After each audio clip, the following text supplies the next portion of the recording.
I'm Amanda Carter, 28 years old.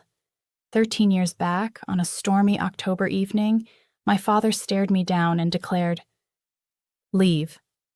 I won't keep a damaged daughter like you." I was 15, drenched to the bone with nowhere to turn. The cause? My younger sister fabricated a lie, a planned, intentional deception that my parents accepted without hesitation. Just like that, I vanished from their world. 3 hours passed before police contacted them at the hospital. A car had struck me. When Dad entered that hospital room and spotted who sat beside my bed, his hands trembled uncontrollably. You shouldn't be here. How did you—" The woman there was Dr. Helen Morrison, among the state's most distinguished professors. She'd discovered me roadside and rescued my life. That evening transformed everything.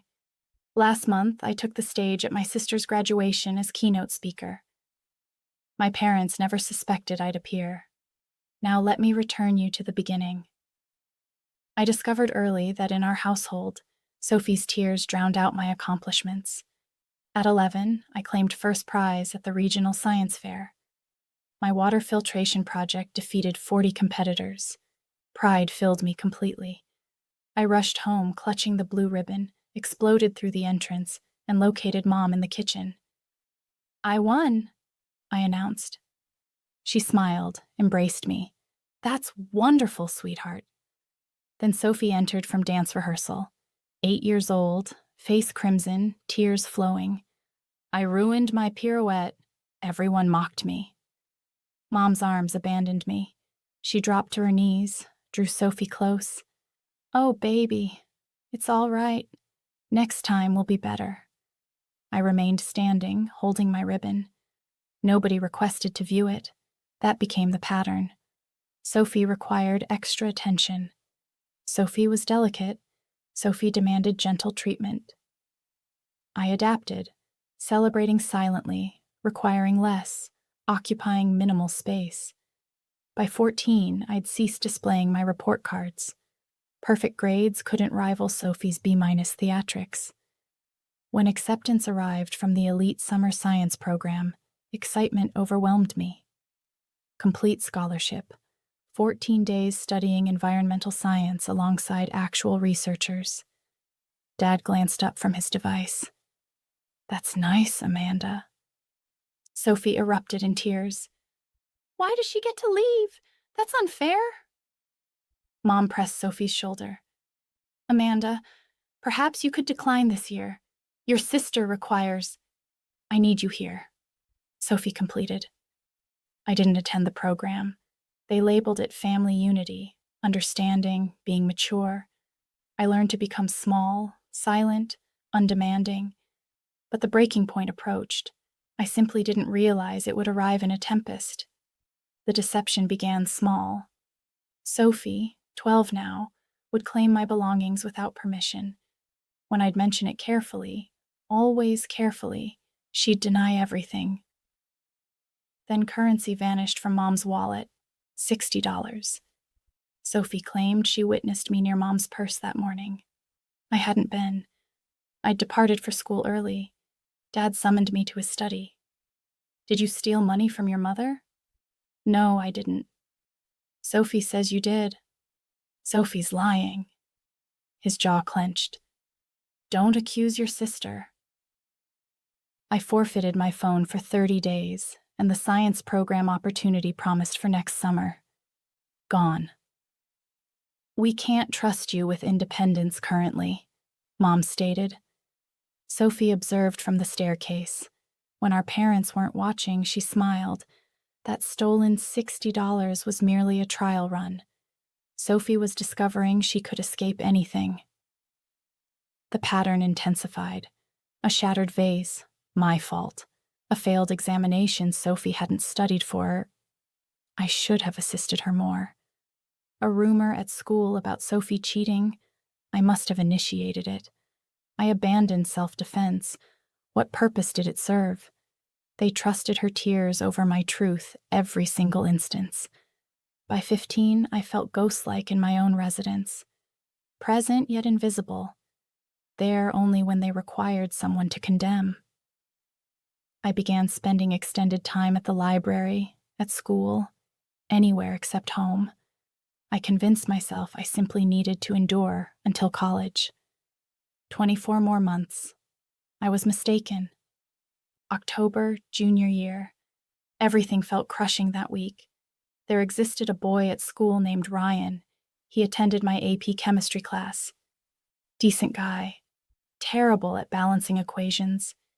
He'd requested assistance several times, and I'd remained after class to explain stoichiometry. That was it. Simply homework assistance. Sophie harbored a crush on him.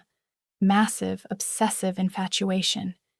She'd walked past my classroom solely to glimpse him. She'd practiced writing Sophie Carter Wilson in her diary. On Tuesday, Ryan approached me at my locker. "Hey, thanks for yesterday's help. You really rescued me." I smiled. "No problem.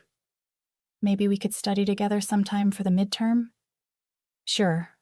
Library works." "Cool." He departed. I rotated and spotted Sophie 20 feet down the corridor, staring, her face pale. That evening at dinner, she barely spoke, just pushed food around her plate. Mom kept inquiring if she felt all right. Sophie would shrug, say nothing. I should have recognized her silence was more dangerous than her tears. On Thursday, I had a visiting lecturer in biology class, Dr. Helen Morrison from State University. She discussed educational equity research. I remained afterward to ask questions. She seemed impressed. "You possess a curious mind," she said, handing me her card. "Don't let anyone extinguish that light." I smiled, thanked her. Had no idea she would rescue my life a week later. That Friday, the storm warnings began. Major system approaching. Everyone was preparing, stocking supplies, securing property. Sophie still wasn't addressing me. Wouldn't even glance my direction. Friday evening. The rain commenced around 6. We consumed dinner in near silence. Weather alerts kept buzzing on Dad's phone. Wind advisories, flood warnings. Everyone was tense. Sophie picked at her pasta. I could sense her watching me. After dinner, I retreated to my room, began my English homework. Outside, the wind was intensifying, rain hammering the windows. Around 8, I heard crying downstairs. Sophie. Loud, heaving sobs. I froze, set down my pen, listened. Mom's voice soothing. "Sweetheart, what's wrong?" "Amanda." Dad's voice sharp, furious. "Get down here now." My stomach dropped. I descended the stairs slowly.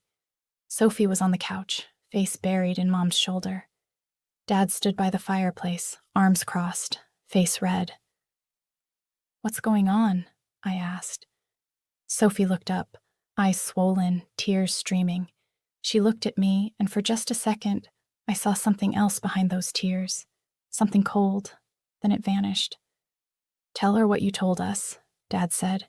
His voice was ice. Sophie's lip trembled. "Why do you hate me so much?" "What?" I stepped closer. "I don't hate you." "Then why?" She hiccuped, sobbed.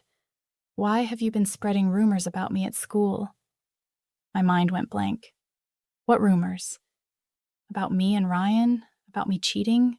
About me being a liar?" "Sophie, I never—" "Don't lie to her," Mom said quietly. Sophie pulled out her phone, hands trembling. "Then explain this." She showed Mom a screenshot, some group chat, messages I'd supposedly sent, vicious content about Sophie.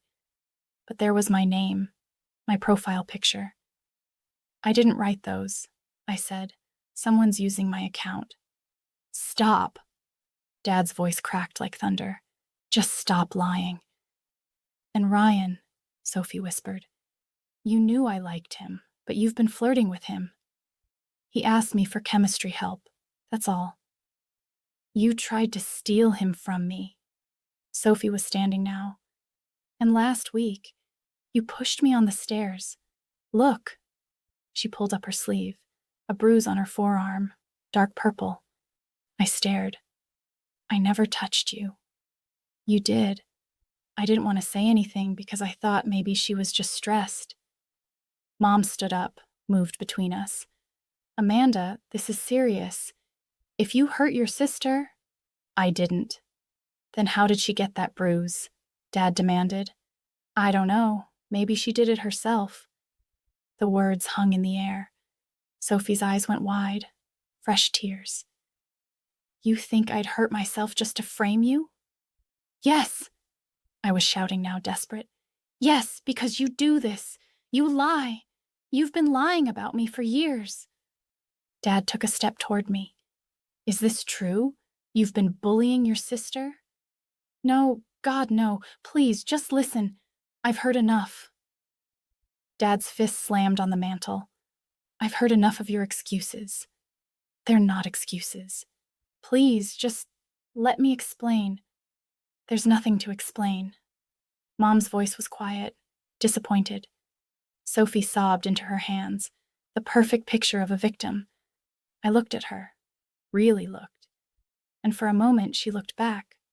Her eyes were dry, calculating. You're lying, I said, barely a whisper. I'm not, she said, and her voice didn't shake. You are. You made all of this up. That's it. Dad's voice went cold, flat. I don't want to hear another word from you. You're sick. Something's wrong with you. The word hit like a slap. Sick. You need help, but right now— He pointed to the door. Right now, I need you out of my sight. The rain was pounding outside. Thunder shook the windows. Dad, it's storming. I don't care. Where am I supposed to go? That's not my problem. His face twisted. Get out. I don't need a sick daughter like you in this house. The words carved into me. Sick daughter. Like I was diseased, broken, wrong. I looked at Mom, begging silently. Say something. Stop him. She turned away, kept her arm around Sophie. I grabbed my jacket from the hook. My hands were shaking so hard I could barely zip it. The door slammed behind me. Through the window, I could see Sophie watching me leave.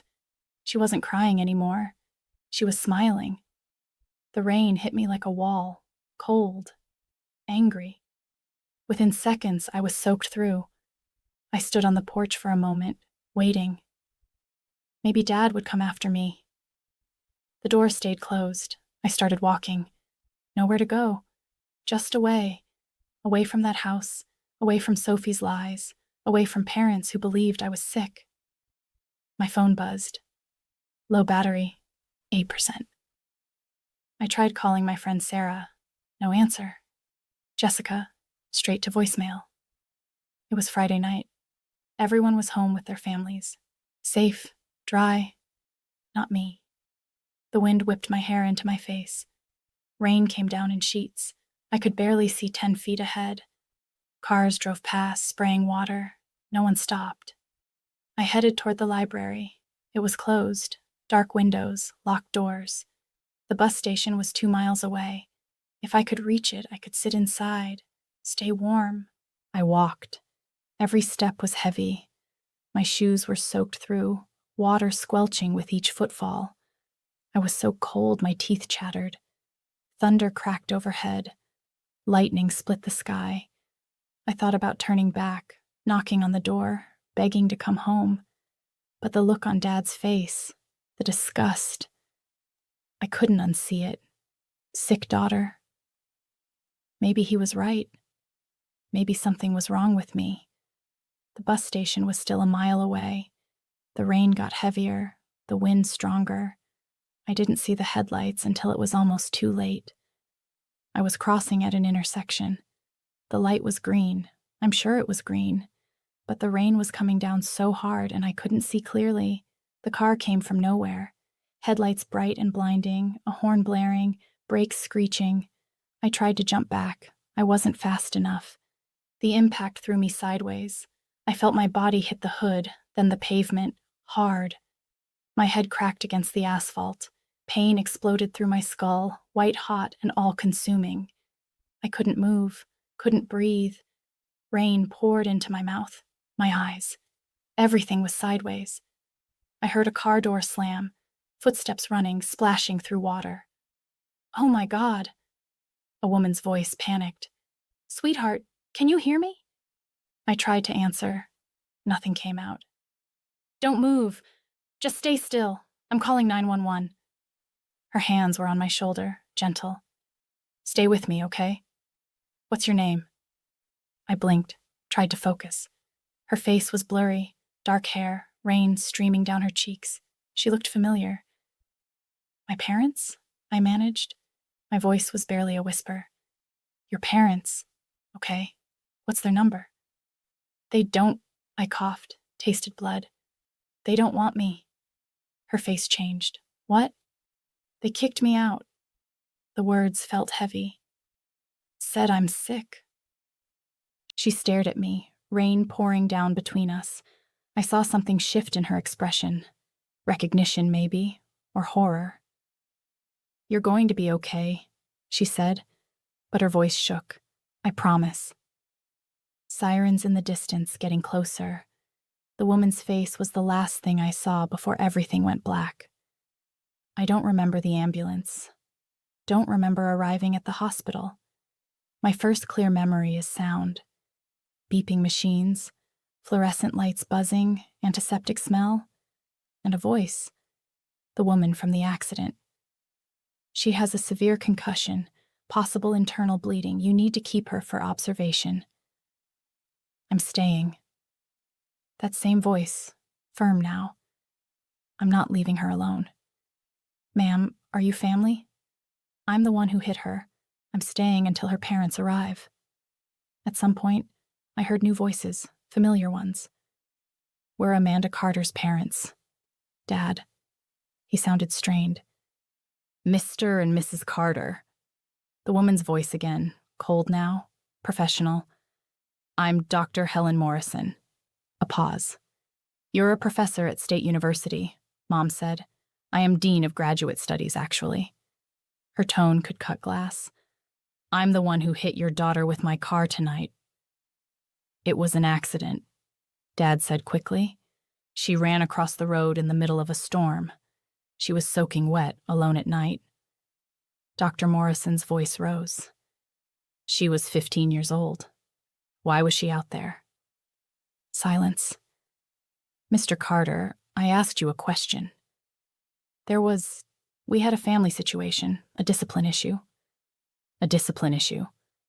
Dr. Morrison repeated the words slowly. "What kind of discipline involves putting a child out in a storm?"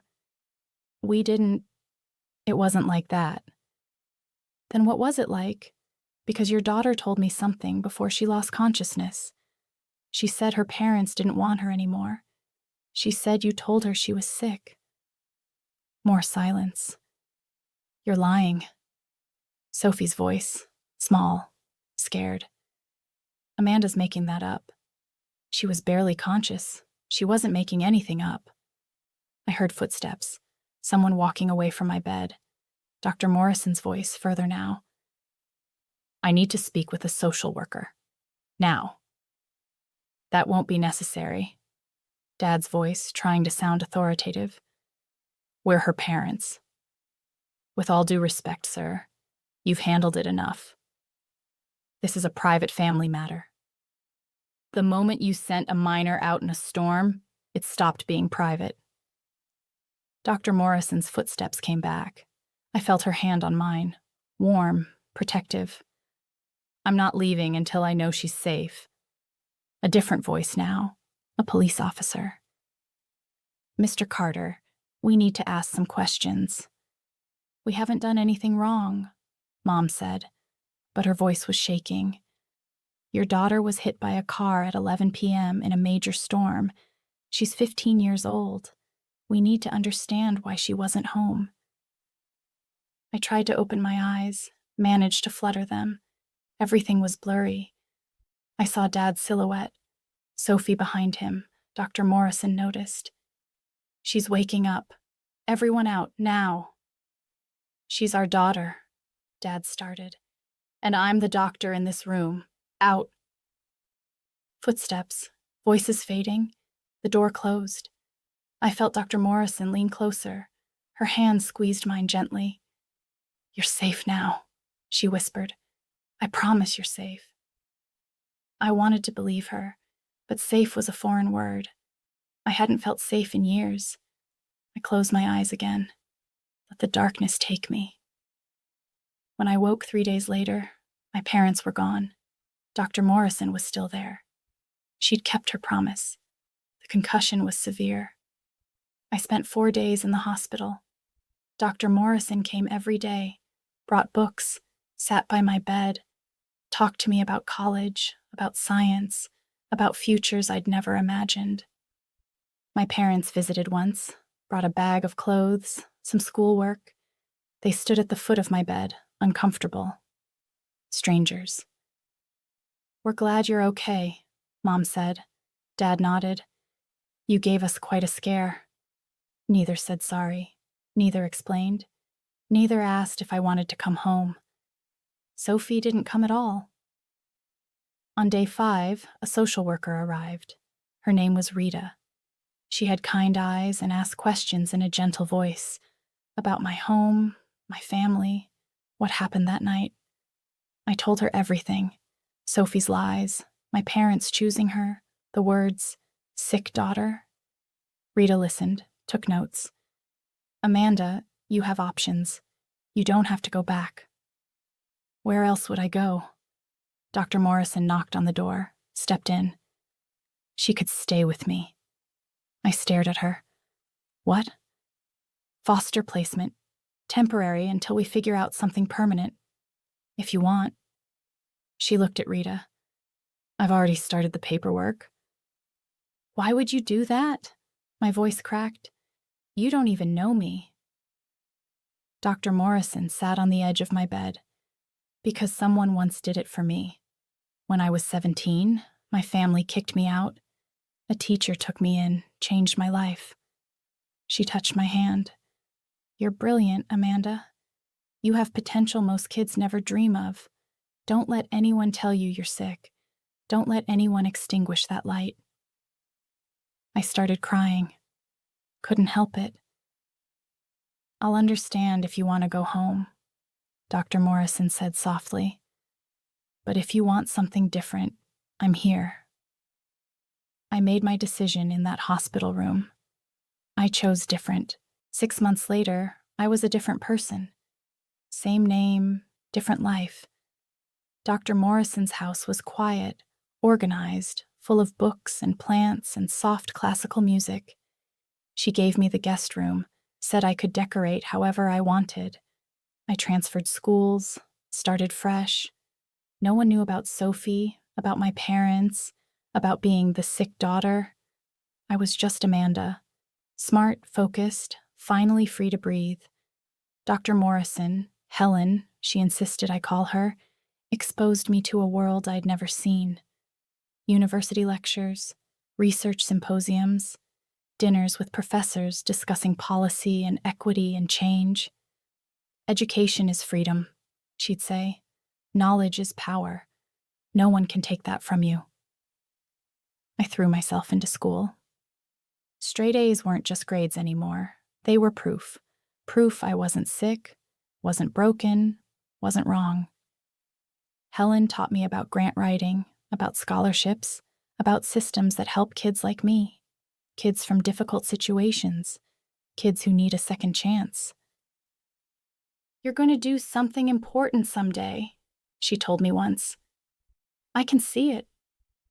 I thought about my old family sometimes, wondered if Sophie ever told them the truth, if Dad ever regretted those words, if Mom ever stood up for me. But mostly, I didn't think about them at all. I heard things through mutual friends. Sophie was doing fine. Still the golden child. Still the center of attention. My parents had removed all my photos from the house, like I'd never existed. Good, I thought. Let them erase me. I'm building something better. By my senior year, I had a plan. College, major in education policy, build something that would help kids who fall through the cracks. I was going to turn my pain into purpose. College was a blur of study sessions and late nights and slowly learning to trust again. I got a full scholarship to a prestigious university. Helen's recommendation letter was glowing. I majored in education policy and social justice, minored in psychology. I wanted to understand systems, why some kids got help and others fell through cracks. Summers I interned at nonprofits, grant-writing organizations, youth advocacy groups. I learned how money moved, how programs started, how to turn empathy into action. I graduated summa cum laude. Helen cried at my ceremony. "I'm so proud of you," she whispered. I got hired immediately as a research coordinator at a university education department, Helen's University, actually. Different building, professional distance, but still connected. At 25, I had an idea. A scholarship program for students from difficult family situations. Kids who'd been kicked out, abused, neglected. Kids who needed a second chance. I called it the New Horizons Scholarship. Helen helped me write the grant proposals. We secured funding from 3 organizations, launched the program at 1 university as a pilot, then 2 universities, then 5. By the time I was 27, we'd awarded over $300,000 in scholarships, helped 62 students stay in school, stay alive, stay hopeful. Media started paying attention. Local newspapers, education journals.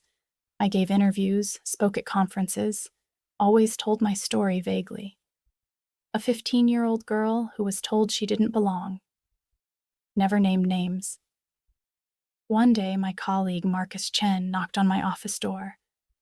"Amanda, you're being considered for keynote speaker at a graduation ceremony." "Which university?" "Riverside State University." My stomach dropped. I stopped, breathed. "That's my sister's school." Marcus blinked. "You have a sister?" "Not anymore," I said quietly. "But yes, she graduates this spring." Marcus sat down. "Do you want me to decline on your behalf?" I stared at my desk, my hands, the scholarship applications stacked in neat piles. 62 students, 62 second chances. "What's the theme?" I asked. "Resilience and educational equity. President Walsh specifically requested you. Said your work embodies everything the ceremony should represent." My work? The scholarship program born from being thrown away, from being called sick. Would I have creative control over my speech? Complete control. They just want you there. I thought about Sophie sitting in her cap and gown, smiling, probably bragging about her perfect family, her supportive parents. I thought about my parents in the audience, proud, oblivious, still believing they'd made the right choice 13 years ago. I thought about standing on that stage, telling my story, not for revenge, for closure. "I need to talk to Helen," I said. That night over dinner, I laid it out. "They have no idea I exist in this capacity, no idea I built this. They probably think I'm dead or homeless." Helen set down her fork. "What do you want to happen?" "I want to close the chapter properly, not with anger, with truth." I met her eyes. "I'm not doing this for revenge. I'm doing this because my story matters, because showing them who I became despite them, that's not vindictive. That's honest." Helen reached across the table, squeezed my hand. "Then do it on your terms, with your head held high. Show them who you are now." I called Marcus the next morning. "Tell President Walsh I accept." I didn't see Sophie in person, but I heard things, saw things. Social media makes ghosts visible. She posted constantly. Her senior year was documented in filtered photos and carefully curated captions. "Can't believe I'm graduating in 2 months," one caption read. So grateful for my parents who supported me every step of the way. The comments poured in. You're amazing. So proud of you. I scrolled through her profile once, just once. There were no photos of me, no mentions of a sister. In her digital universe, I'd never existed. One post caught my attention. Sophie at dinner with our parents, big smiles, wine glasses raised. Celebrating my graduation with the two best people in the world. Love you, Mom and Dad. Dad looked older, gray at the temples. Mom looked tired, but they looked happy, proud. I closed the app. Through old acquaintances, I heard Sophie was excited about graduation. Big ceremony. Her parents were throwing a party afterward. The keynote speaker is supposed to be really good, one friend posted. Some researcher who started a scholarship program. Sophie had replied, "Ugh, those speeches are always so boring, but whatever. It's my day." I smiled at that, took a screenshot, saved it. I wondered if she'd recognize me. 13 years was a long time. I'd changed, grown up, become someone else entirely. I wrote my speech over 2 weeks, drafted, revised, cut, added, read it aloud to Helen a dozen times. "Don't mention names," Helen advised. "Tell the story. Let people connect the dots themselves." The speech opened with statistics, educational inequity, students who fall through systemic cracks. Then it shifted personal. At 15, I was told I didn't belong, that something was wrong with me, that I was too broken to keep. I practiced in front of the mirror, watched my face stay calm, composed, professional. But someone saw potential instead of problems. Someone gave me a second chance, and that changed everything. No tears, no anger, just facts, just truth. Marcus arranged everything, parking, credentials, my name in the program. Amanda Carter, director of New Horizons Scholarship Program. The night before, I couldn't sleep. Lay in bed staring at the ceiling. Helen knocked softly, came in with tea, sat on the edge of my bed. "Second thoughts?" she asked. "Just thoughts." "You're not the girl they threw away, Amanda. You're the woman who built herself back up. Remember that tomorrow." I sipped the tea. Chamomile, honey. "Will you be there?" "Front row. Always." Morning came too fast. I dressed carefully, navy suit, professional. Helen's grandmother's pearl necklace. She'd insisted I borrow it. In the mirror, I looked confident, successful. Nothing like the soaked 15-year-old who'd been told she was sick. I was ready. The campus was beautiful. Old brick buildings, manicured lawns, students in caps and gowns everywhere. Families taking photos, laughter, excitement. I arrived early, met President Walsh in his office. He was warm, effusive. "Ms. Carter, we're honored to have you. Your work is extraordinary." "Thank you, sir." Marcus walked me to the auditorium. Backstage was controlled chaos, faculty adjusting robes, staff checking microphones, graduates peeking through curtains. I looked at the program, scanned the graduate names. There, row 3, Sophie Carter, Bachelor of Arts, Communications. My heart kicked against my ribs. "You okay?" Marcus asked. "Yes." I folded the program. Just ready. Helen arrived. She wore a beautiful emerald dress, looked proud. She hugged me tight. "You've got this." "I know." She kissed my cheek, went to find her seat. The auditorium was filling. I could hear the murmur of voices, hundreds of people. Somewhere out there, my parents were sitting down, probably in the middle section, excited for Sophie's big moment. They had no idea who the keynote speaker was.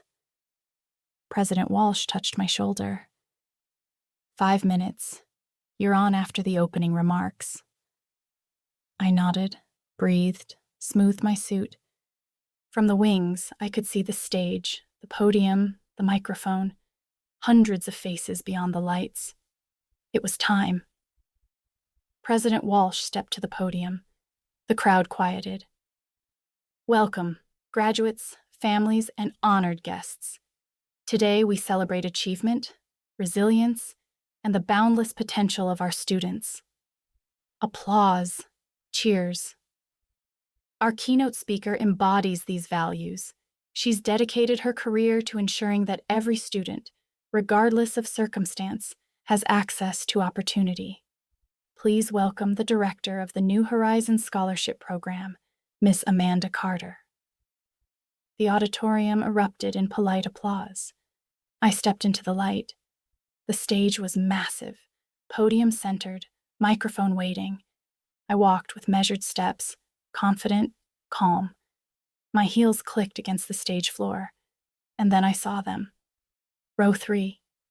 Sophie, cap and gown, honor cords around her neck. She was clapping, smiling, turned halfway to whisper something to the girl beside her. Then she looked up, saw me. Her hands froze mid-clap. Her smile faltered. Confusion crossed her face, then recognition, then shock. Her mouth opened slightly. No sound came out. Behind her, row 8, Mom and Dad, still clapping, not looking closely yet. I reached the podium, adjusted the microphone, looked out over the crowd. Sophie's face was pale, staring. Her friend nudged her. You okay? Helen sat front row, stage right. She nodded once, small, encouraging. I gripped the podium edges. Good morning. Thank you, President Walsh, for that generous introduction. My voice carried, clear, strong. Dad's head jerked up. I saw him lean forward, squint. Mom's hand went to her chest. I smiled, professional, warm.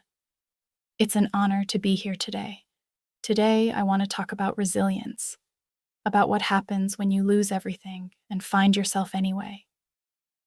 The audience was quiet now, attentive. Let me tell you about a 15-year-old girl. I kept my voice steady. She was told she didn't belong, that something was fundamentally wrong with her, that she was too broken to keep. Mom's hand gripped Dad's arm. One night, in the middle of a storm, she was put out, told to leave, told she wasn't wanted anymore. Whispers rippled through the crowd, uncomfortable shifting. She wandered alone in that storm for hours. No phone, no money, no place to go. She was hit by a car, nearly died. Sophie had gone completely still, frozen. Her face was white. But someone stopped. Someone helped. Someone saw potential where everyone else saw problems. Helen's eyes were bright, proud. That person became her family, her mentor, her mother in every way that mattered. I paused. Let the words settle. That 15-year-old girl was me. The auditorium went silent. Dad stood up halfway. Mom pulled him back down. Both of them staring, mouths open. Sophie looked like she wanted to disappear. Students around her whispered, pointed. I'm here today because Dr. Helen Morrison, I gestured to Helen, didn't give up on me when my own family did. She taught me that rejection isn't the end. It's a beginning. More whispers, spreading. The New Horizons Scholarship was born from that experience. It exists for students who've been told they're not enough, who've been dismissed, abandoned, cast aside. I looked directly at Sophie, made eye contact. Because being rejected doesn't define you. What you do afterward does. Today, that scholarship has helped 62 students. My voice stayed level. Students like the girl I used to be. A woman in the back whispered loudly, Is that really her family? I continued, professional, unshaken. I learned something important in those years after the storm. Family isn't always biology. Sometimes it's choice. Sometimes it's the people who choose you when others walk away. Helen wiped her eyes, smiled at me. I learned that you don't need everyone to believe in you. You just need one person who sees past the surface, past the accusations, past the lies. Sophie's face crumpled. She looked down, shoulders shaking. And I learned that success isn't about proving people wrong. It's about building something meaningful despite them. Dad's hands were trembling. He looked like he wanted to run. Mom was crying silently, mascara running. So, to the graduating class of Riverside State University, I leave you with this. Your worth is not determined by who stays. It's determined by how you grow after they leave. I paused. You will face rejection, disappointment, people who underestimate you. That's guaranteed. I looked across the sea of graduates, young faces, hopeful. But you get to decide what happens next. You get to choose who you become. Standing ovation. Slowly at first, then building. Students standing, faculty, families. Not everyone. Dad stayed seated, pale, hands over his face. Mom stood mechanically, clapping weakly, tears streaming. Sophie didn't move, sat frozen, staring at her lap. I stepped back from the podium. President Walsh was beaming. Thank you, Ms. Carter. That was powerful. I walked off stage, back into the wings, and I breathed. The ceremony continued. President Walsh returned to the podium, started calling names. I stayed backstage, watched through the gap in the curtains. The energy had shifted. Students walked across stage to receive diplomas, but the applause was distracted. People were still processing my speech, talking, pointing. Sophie Carter, Bachelor of Arts, Communications. Sophie stood, walked to the stage. Her smile was tight, forced. Her hands shook as she accepted the diploma. The applause was thin, scattered. Some people clapped enthusiastically, her close friends probably, but others didn't clap at all, just watched, whispered. She walked off stage quickly, disappeared into the crowd of graduates. I saw her friends huddled around her, talking urgently. Sophie shaking her head, trying to explain. Dad and Mom sat rigid, not talking, not moving, just staring straight ahead. After all the names were called, President Walsh closed the ceremony.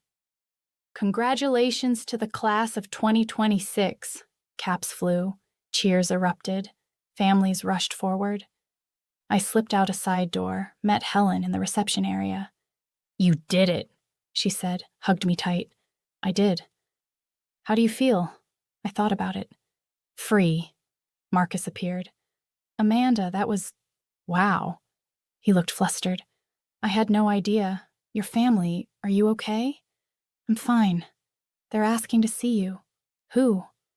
Your parents. They're at the side entrance. They want to talk. My stomach tightened. Do I have to? Marcus shook his head. Absolutely not. No. I straightened. I'll talk to them. On my terms. 5 minutes. Helen squeezed my hand. I'll be right here.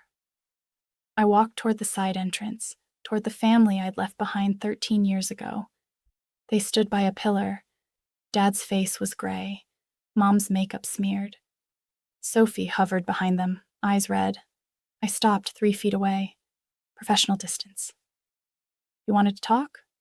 Dad's mouth opened, closed. Amanda, we didn't know you'd be here. I'm sure you didn't. You look, Mom's voice broke. You look well. I am well. Dr. Morrison made sure of that. Helen had followed me, stood slightly behind, protective. Dad's eyes flicked to her, then away. We owe you an apology. You owe me a lot more than that. My voice was calm. But an apology is a start. We made a mistake, Mom said. A terrible mistake. You should have protected me. That's what parents do. I kept my hands at my sides. You chose Sophie's lie over my truth. You called me sick, threw me out in a storm. Sophie flinched, tears rolling down her face.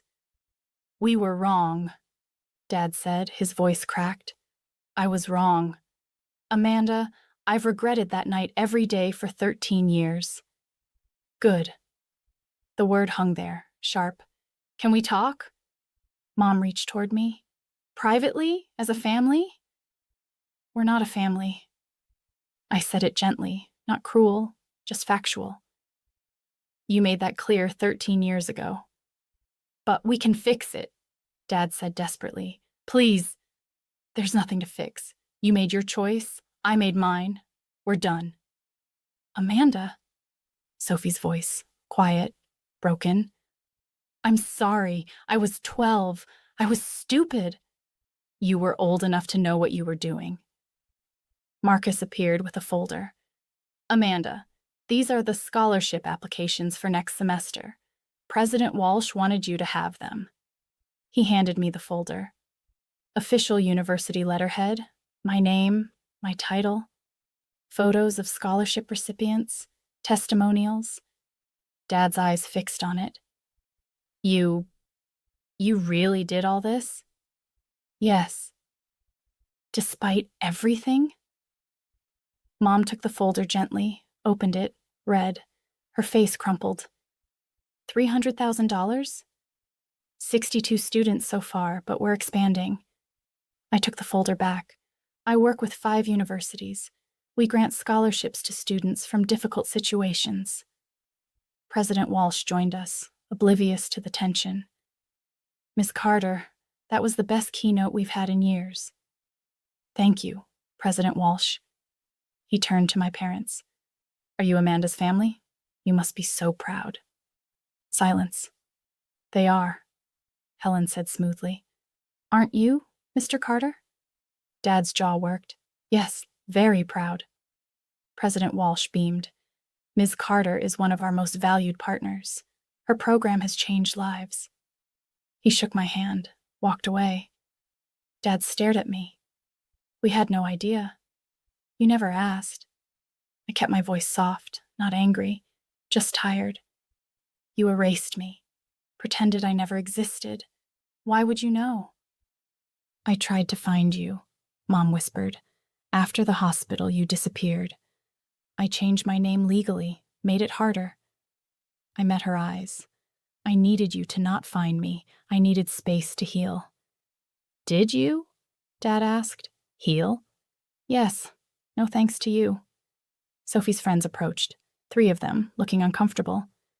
"Sophie?" One girl touched her arm. "Is that true? Is she really your sister?" Sophie nodded, couldn't speak. "You said you were an only child." I know." "You told everyone your sister died." Another friend's voice was cold. "Last year, you said she died in a car accident." My eyebrows rose. "You told them I was dead?" Sophie's face flushed. "It was easier than explaining." "Explaining what?" the first friend demanded. "That your family kicked her out? That you lied?" "It wasn't like that." "Then what was it like?" The third friend looked at me. "I'm sorry. I'm so sorry this happened to you." "Thank you," I said quietly. They walked away. Sophie stood there alone. "Sophie," Mom started. "Don't." Sophie's voice was sharp. She looked at me, really looked. "I wanted to tell them so many times. I was scared." "Scared of what?" "That they'd hate me." She wiped her eyes. "They were right. I deserve it." "Sophie." I stepped closer. "I don't hate you. I forgive you for my own peace, not yours. But I don't want a relationship. I need you to respect that. Can't we just—" "No." Firm. Clear. "You made choices for 13 years. Choices to keep lying, to keep me erased. That's not childhood stupidity. That's who you became." Sophie sobbed. Mom pulled her close. I looked at Helen. "Can we go?" "Yes." She linked her arm with mine. "Let's go home." We walked away, didn't look back. Behind us, I heard Sophie crying, Dad saying my name, weak, desperate. I kept walking. The week after graduation, my phone wouldn't stop buzzing. Voicemails from Dad.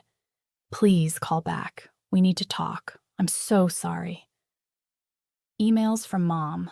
Long, rambling, full of apologies and excuses. I didn't respond. Work kept me busy. Scholarship applications poured in. The ceremony had gone viral. Someone had recorded my speech, posted it to social media. 75,000 views, then 150,000. Comments flooded in. This woman is incredible. Family isn't blood, it's who shows up. I cried. This is exactly what I needed to hear. I ignored them, focused on work. Then an email came from one of Sophie's former friends. Subject line, "You deserve to know." Inside, screenshots, group chats, Sophie's friends discussing her, distancing themselves. One message stood out. "I can't believe she lied about her sister being dead." Another, "I'm uninviting her from my wedding." Sophie's carefully constructed social life was crumbling. Part of me felt bad. A small part. The larger part felt nothing, just relief. Helen and I had dinner. Quiet, comfortable. "How are you processing?" she asked. "I don't know. I paused. Free. Like I finally put down something heavy. "You did well, Amanda. Handled it with grace. They want to reconcile. Do you?" I thought about it. Really thought. "No, I don't think I do." She nodded, squeezed my hand. "That's okay. You're allowed to walk away." 2 weeks later, Dad showed up at my office. My assistant buzzed me. "Amanda, there's a Mr. Carter here. He says he's your father." My stomach tightened. "Give me 5 minutes, then send him in." I closed my laptop, straightened my desk, breathed. Dad walked in looking 10 years older. Gray hair, lines around his eyes, shoulders slumped. "Thank you for seeing me," he said. "I have a meeting in 20 minutes." "I understand." He sat across from my desk. "Amanda, I need to say this. We were wrong. I was wrong. What I did to you, what I said, it was unforgivable." Yes, it was. Sophie told us the truth, finally. Last week, she broke down, confessed everything. 13 years too late. I know. His hands shook. He clasped them together. "But I need you to understand. We've been living with this guilt. Every day, we know we destroyed something we can never get back. You're right. You can't. Can you forgive us?" I leaned back, considered. Forgiveness isn't the issue, Dad. Trust is. And that's broken. You believed Sophie's lies over my truth. You called me sick. You threw me out in a storm. I know. You don't know. My voice stayed calm. You don't know what it's like to be 15 and homeless in a storm. To be told by your own father that you're too broken to love. Tears rolled down his face. What can I do? Nothing. There's nothing you can do. It's too late. 3 days later, an email arrived. Subject: I'm sorry. From Sophie. I almost deleted it, but curiosity won. Amanda, I know you don't want to hear from me. I know I don't deserve your attention, but I need to say this. I was jealous. So jealous of you. You were smart and capable, and people liked you without trying. I had to work for every bit of attention. When Ryan liked you instead of me, I snapped. I planned the whole thing. The screenshots, the bruise, everything. I knew Mom and Dad would believe me. I didn't think it would go that far. I didn't think Dad would actually throw you out. When I saw you walking into the storm, I felt sick, but I couldn't take it back. I've spent 13 years lying. I told people you died because it was easier. I destroyed your life, and I destroyed my own too. I have no real friends now. Nobody trusts me. I lost my job offer because someone told HR. I'm not asking for forgiveness. I'm just asking you to know I'm sorry. Sophie. I read it twice, saved it, didn't respond. 4 days later, she sent another, then another, each one more desperate. After the 5th email, I replied, short, final. Sophie, I accept that you were young, but you had 13 years to correct it. You chose to keep me erased. I forgive you for my own peace, but I don't want contact. Please respect that. She stopped emailing. My speech went more viral than expected. A local news station reached out, wanted to interview me about the scholarship program. I agreed, but only if we focused on the students. The segment aired. Local researchers' program helps students in crisis. They interviewed 3 scholarship recipients. One girl said, "This program saved my life. I was about to drop out. Ms. Carter's team gave me hope." Applications tripled. 3 more universities wanted to partner. A national conference invited me to speak. Equity in education, closing the gap. Marcus knocked on my office door. "You're famous now. How does it feel?" "Weird. I just wanted to help some kids." "You're doing more than that. You're changing systems." The State Board of Education sent a commendation. Recognition for outstanding contribution to educational equity. Sophie's social media went quiet. No more posts. Her accounts eventually went private. Dad sent one final email. "We're proud of you, even if we have no right to be." I didn't respond. Mom tried calling once. I didn't answer. Meanwhile, Helen was accepted as a keynote speaker at a national conference. "Come with me," she said, as my guest and colleague. "I'd love to." We flew to Chicago, presented together, stayed in a nice hotel, talked about everything except my biological family. "You've built a good life," Helen said over dinner. "You should be proud." "I am. Because of you." "No." She shook her head. "Because of you.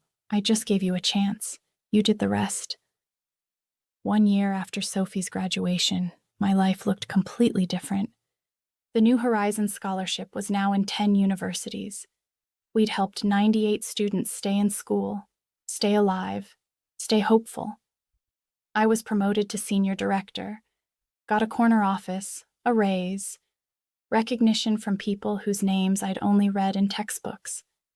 I dated someone, a kind man named David who worked in public policy. It didn't work out, but it ended amicably.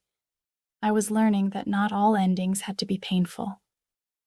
Helen turned 60. We threw a party. Colleagues, friends, students she'd mentored, people who loved her, chose her, built family around her. I gave a toast.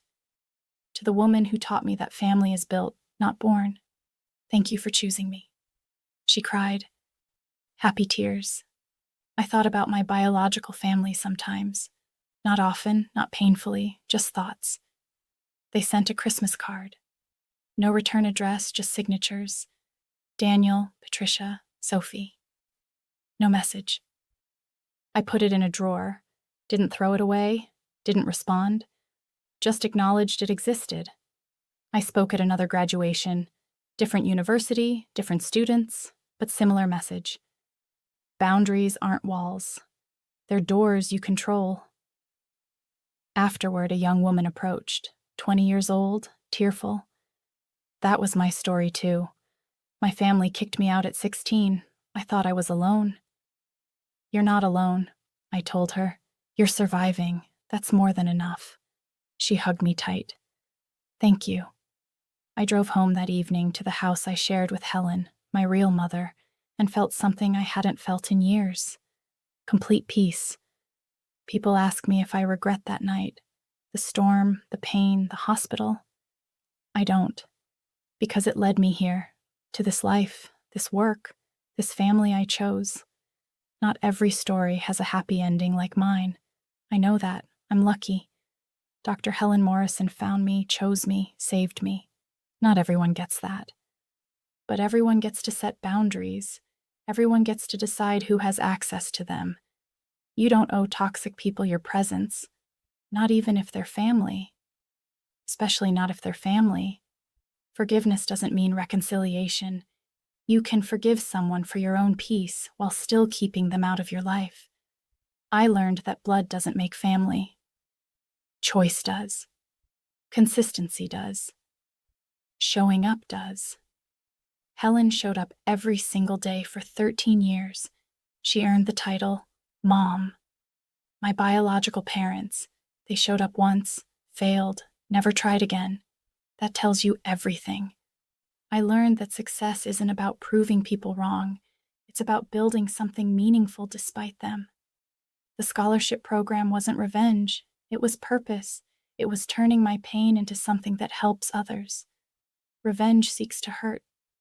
Purpose seeks to heal. I learned that your worth isn't determined by who stays. It's determined by how you grow after they leave. Some people will always underestimate you, reject you, tell you you're too broken, too sick, too much, or not enough. That's their limitation, not yours. You get to decide what happens next. You get to choose who you become. I chose to become someone who helps kids like me, kids who need a second chance, kids who deserve to know they're worth saving. That's my legacy. Not the family that threw me away, but the family I built afterward. So that's my story. The storm that almost destroyed me became the catalyst for everything I built. I'm 28 now, but I feel older, wiser, whole. My parents' names are still in my phone. I haven't deleted them, but I haven't called either. They exist in my past, not my present, and definitely not my future. Sophie sends me a message every few months, short, apologetic, thinking of you, hope you're well. I read them, don't respond. Maybe someday I will, maybe not. Either way is okay. Dr. Helen Morrison is Mom now, not Dr. Morrison, just Mom. She's the emergency contact on every form, the person I call when something good happens, the one whose opinion matters. Blood didn't make her my mother, choice did. 13 years of showing up, of believing in me, of loving me when I couldn't love myself. That's family. Every year on October 15th, the anniversary of that storm, I drive past my old house. Not to punish myself, not to wallow, just to remember. I park across the street, look at those windows, that door, and I think, that girl survived. She survived being called sick, being thrown away, being told she was too broken to love. And she didn't just survive. She thrived. If you're in a storm right now, metaphorical or real, know this. You can survive it. You can even thrive after it. Just because someone gives up on you doesn't mean you give up on yourself. Set your boundaries. Choose your family. Build your purpose. And never, ever let anyone tell you you're too sick, too broken, or too much. You're exactly enough. Thank you for listening. You matter.